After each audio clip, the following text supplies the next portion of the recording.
Welcome to Food for Thought. This is Colleen Patrick-Goudreau with Compassionate Cooks.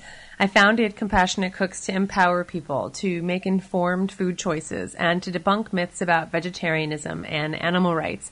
I do this through cooking classes, an online cookbook, lectures and workshops, articles and essays, this podcast, and a cooking DVD. You can learn more about who we are and what we do by visiting our website, compassionatecooks.com. I hope you're all doing well out there. Thank you to those of you who have sent me letters via email and via snail mail. As always, your email may be unanswered as of yet, but it is not forgotten, I promise. I will reply to it whenever I can, as soon as I can. Thank you to those who have left comments on places like iTunes. Strangely enough, several of your comments have actually disappeared, and though I've written to iTunes several times about this, it hasn't been rectified yet. So if you've written in the past, if you've placed comments on iTunes in the past, and your comment is gone, you might want to go check it out. Perhaps you'd like to repost. And feel free to leave a comment if you haven't done so already, if you feel inclined to do so. Also, please subscribe to the podcast if you haven't already. If you're listening regularly, instead of just downloading the individual files, just subscribe. If you go to compassionatecooks.com and click on listen to the podcast or listen to podcasts, you'll see a number of options, a number of podcatchers, they're called, with whom you can subscribe. It's very easy. If you'd like to send me an email, have any questions for me, any suggestions for me, you can do so at podcast@compassionatecooks.com. I'm very grateful to the podcast sponsors. I'm very, very grateful to all of you, and I'm just thrilled with the response we've been getting from the podcast. Our most popular sponsorship level is the $10 a month level, which is really easy to set up. You just visit compassionatecooks.com and you click on support our podcast, and once you set this payment schedule up, you don't have to do anything else except take pride in the fact that you're helping make this podcast possible. We send you a recipe of your choosing right off the bat, and then every 3 months, as a $10 a month sponsor, you'll receive not just a recipe, but a recipe packet, which consists of 5 or 6 recipes. We have a number of themes and cuisines to choose from, including desserts and tofu or tempeh or soups and stews, low-fat sandwiches, Mediterranean, Indian, you name it, we have it. So that's one of the perks of becoming a regular sponsor. You get several recipes every few months just in time to change the rotation of your repertoire so you don't get stuck in a rut. So thank you very much for whatever you can do. I've mentioned before that I plan on doing some episodes to guide teenage vegetarians, how to talk to their parents about it, how to cope with being the lone vegetarian voice in a family of non-vegetarians, what to do if your parents are wary of or not supportive of your being vegetarian. And I promise to address these issues. Today, however, I want to talk about something that's very close to my heart and something I've been thinking about for a very long time, particularly in light of a letter I received from a father who wrote to me a couple months ago and with whom I had a brief correspondence. I want to honor him today as the sponsor of this episode, which is fitting considering his initial letter to me, which I was very moved by. Here's an excerpt from his email. His name is Chris Boyd. He wrote, "I've recently made the decision to become vegan. It's been a few months now, and I already know it's one of the best decisions I've ever made. I feel healthier. I've lost some unwanted weight, but those things are really just a bonus, not the reason I made this choice. I originally made the choice to go vegan because I finally woke up to the unbelievable suffering going on so that humans can eat meat. And I was a big meat eater. The day I first saw some of the undercover videos shot on factory farms was the day I made the decision, and I haven't looked back. After watching the videos, I looked at our dog and suddenly had a completely different emotional response to her. Suddenly, I feel more connected to her and other animals and the environment. But now I have a dilemma. I have 2 daughters, ages 8 and 11, who have been brought up eating meat. A couple years ago, when my younger daughter was 6, we were at a seafood restaurant. The wait person brought out a plate of crab legs for my wife. My daughter just stared at it with her mouth hanging open. Finally, she said, "They're so mean to crabs here." And of course, my wife and I thought that was so sweet and cute. And ultimately, we managed to desensitize both our daughters so that they no longer react to meat with that kind of natural compassion and feeling. It breaks my heart that I've spent the last 10 years teaching my daughters to ignore their natural impulse to feel sympathy for animals. So what do I do now? Needless to say, I was and am profoundly touched by Chris's sensitivity and compassion and humility. And it breaks my heart to hear him accuse himself of desensitizing his daughters, because I'm sure he has sensitized them to many, many things. His request for help was very unique and interesting, because I don't think there are a lot of resources out there for his kind of predicament. There are many resources for parents of vegetarian children, how to support them, and resources to support vegetarians who live in a world of non-vegetarians. But I don't think there are a lot of resources for parents who want to resensitize their children, at least not explicit ones, not obvious examples. So that's what I want to talk about today. And I thank you, Chris, for your honesty and your openness and your sincerity. And I thank you for your generous support. I'm sure you'll be an inspiration not only to other parents, but no doubt to your daughters as well. Many of you who have attended my cooking classes have heard my story. I grew up eating standard American fare, turkey sandwiches, ice cream, chicken pot pie, hamburgers, ground beef, hot dogs, you name it. My father owned ice cream stores, and we had a separate freezer just for ice cream, dairy-based ice cream. We had lots of ice cream. I didn't necessarily choose these foods. They were chosen for me. Nobody told me what they were.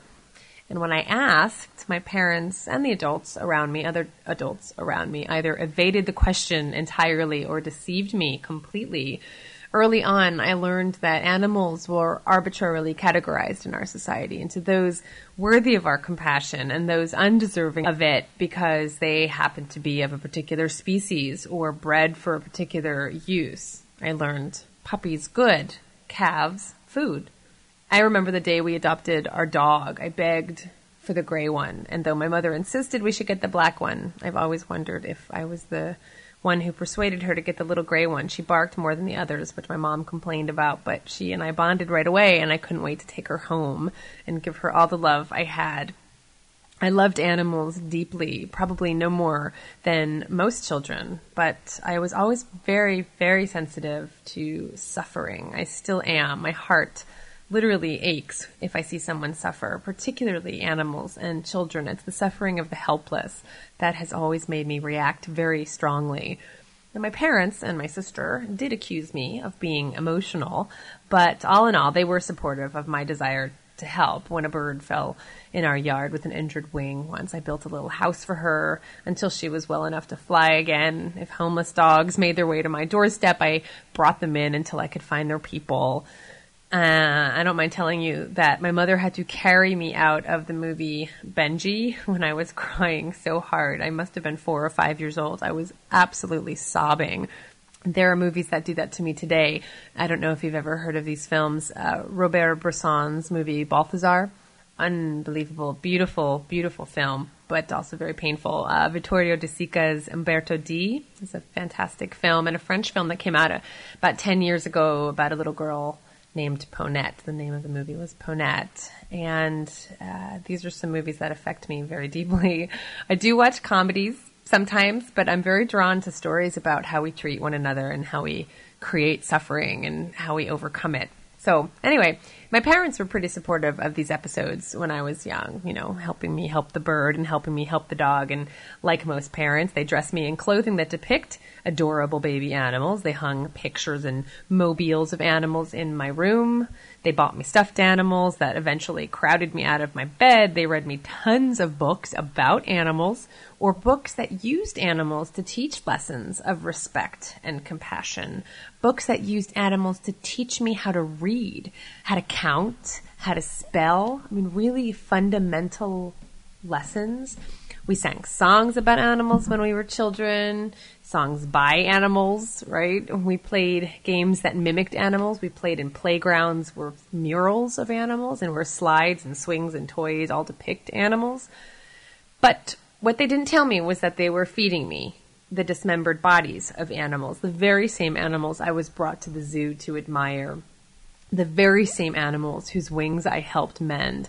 And that's why I do think the process of desensitizing children to animal suffering, that the process of compartmentalizing animals into convenient categories of use, abuse, love, depending on who the animal is or what species they're from, is the most detrimental thing we can do to children. And ultimately, we do this to ourselves and each other because these children grow up to become us.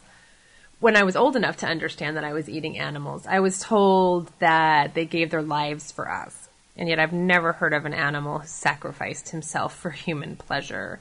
It's what we tell ourselves because it's easier than admitting that we take their lives. I can assure you they fight tooth and claw with every bit of strength they have left to keep the last thing they possess in the end, their very lives. I was taught that the injured bird who was lucky enough to fall into my yard was worth saving, but the chickens and turkeys who I was deceptively told gave their lives for me were valuable only insofar as their flesh was tender and juicy. Chickadees, friends, chickens, dinner. When I discovered what had been methodically hidden from me for so long, I stopped eating first land animals, then marine animals, and then their eggs and milk. And throughout this process, I slowly discarded the mantle of ignorance and self-deception and slowly was able to truly manifest the innate compassion with which I had been born. It was a profound and liberating experience. However, very interestingly, my parents and other people didn't quite react the same way as they did when I was a child. Helping injured birds or taking in stray animals were considered admirable childhood pursuits. But when that very same compassion, no different in substance, followed me into adulthood and extended to pigs and cattle, chickens, and other animals killed for human consumption, it was met with hostility and suspicion. The message was limited compassion good, unconditional compassion bad. The message also was almost childhood compassion good, adult compassion bad. Even my parents took it personally, accusing me of accusing them of not feeding me well or being bad parents. I remember many, many years ago when I visited my mother for dinner right around the time I stopped eating land animals. She had made roast beef, and I reminded her that I didn't eat roast beef. She said that she remembered, she knew that, but she went to the trouble of making it for me, so she knew I would eat it for her. I would eat it for her. I didn't eat it for her, and a very unpleasant evening followed. But my mother doesn't do that anymore. That was just part of her own process of, dealing with my new lifestyle. And in fact, when she visits us now, she eats completely vegan the whole time. And she was here for Thanksgiving, our joyful Thanksgiving feast that we have every year with all our friends. And it was a pleasure to have her join us. Now, I understand now why she did what she did then. I understand now that she felt my decision to stop eating animals was a reflection on her having raised me eating them. And I'm sure she felt judged and guilty. And for the record, I didn't judge her or blame her or make her feel guilty, but the mirror unwittingly held up by me made her feel that way. So for those of you who are new vegetarians, it's very helpful, I think, to understand that's what's happening when your family responds with defensiveness or hostility to your new lifestyle. It has nothing to do with you. And why shouldn't our parents be defensive? I mean, think about it. Our eating habits are so deeply ingrained, tied to our most basic needs and our earliest memories. As children, we received applause for finishing our dinner and admonishments for not cleaning our plates. Food was used as both a reward and punishment, and the eating habits and patterns with which we grew up still inform our adult choices. Even more than that, our earliest experiences of being nurtured and loved were when we were fed by our parents, held in their arms, and experienced that inextricably linked food with our parents' love. It's no wonder they feel slighted when we tell them that we're now shunning the very things they put in our mouths while they gave us their attention and smiles and love and nurturing and nourishment. So it's important to keep that in mind, that their intentions were good, even if their messages were mixed. Now, I'm not one of these people who believe that parents are limiting their children's choices by raising them vegetarian. I think it couldn't be farther from the truth. I think it's quite the opposite. By feeding children animals, we're actually taking away their choices. They have no idea that the process of desensitization has begun. They can't choose another way. Now, some do after they read Charlotte's Web or have it read to them or seeing a movie like Babe. They do decide not to eat animals. And some parents respect that, and I applaud them for that. Others boast of tricking their children into eating animals still by hiding the the meat in their dinner, etc. But to raise children with equal opportunity, compassion, and awareness is to make them informed, aware, thoughtful, conscious people. It's to arm them with all the information that's appropriate at each stage of their development, leaving them to make truly informed choices when they're old enough to do so. Now, for those of you who weren't raised with such information like me, I liken that experience to sleepwalking. I was asleep. Many of you know of what I speak. My compassion had been dulled, and I had to be shaken, literally shaken out of my slumber with pictures of horrific abuse and dismemberment. Now, forgive my constant reference to film, but if you've ever seen the 1962 version of The Manchurian Candidate, and please do so if you haven't, there's a scene in which a character is being forced out of a hypnotic state. And I always think of that moment. It's a great visual for the awakening that I see people experience and that I experienced myself. I always think of that moment when this character's trembling and sweating and struggling until he shakes his head as if literally, physically shaking off the spell he's been under. That's how I think of this process. The day I discovered my role in this socially sanctioned dynamic of selective compassion was the day I woke up, literally. Having been conditioned to compartmentalize my compassion and suppress my mercy for animals, my lifestyle as a non-vegan was not truly reflecting my principles of nonviolence, of simplicity, of kindness. I can't imagine hurting another living being intentionally, and yet I was paying someone else to do it for me. Once I knew, once I was a witness, I couldn't but act, and the natural response was to stop participating in a system that commodifies and kills animals for human pleasure, for my pleasure. Now, living fully awake can be painful. I wouldn't tell you that it's not. After all, ignorance is bliss, right? Ignorance is bliss. But it's really only bliss for those who aren't the victims. But I wouldn't trade that. I wouldn't trade that pain. I wouldn't trade that heartbreak for all the world, because only a truly open heart can break. If we close our hearts, if we close ourselves off, not just to joy, but also to pain, we're not fully living. We're not fully conscious. We're not fully embracing all that life entails, all that life brings. It brings pain, it brings sorrow, as well as joy. One of the things I'm most intrigued by is how much we value childhood innocence. When I was a child, I acted compassionately without any thought, as if I didn't know any better than to respond to those who needed my help. It just came naturally. Now that I'm an adult, I act compassionately with thought. But our society doesn't seem to value that. The innocent kindness of a child is valued more than the informed kindness of an adult. Why is that? It's as if we're encouraged to abandon our empathy and compassion on the threshold of adulthood. Is that what we really want for ourselves? Is that what we want for our children? And we do it every day. We do it all the time. To people like Chris, to those parents who have been shaken out of their hypnosis before their children, I urge you, please be kind, please be gentle with yourself. You raised your children in such a way that reflected your values at the time. You did what you thought was right. And if you can have transformation, so can they. I think the best advice I can give you is to just be consistent and be truthful. And this is what I would say to anyone, to children or teenagers or adults whose parents or friends or acquaintances don't take their compassion seriously.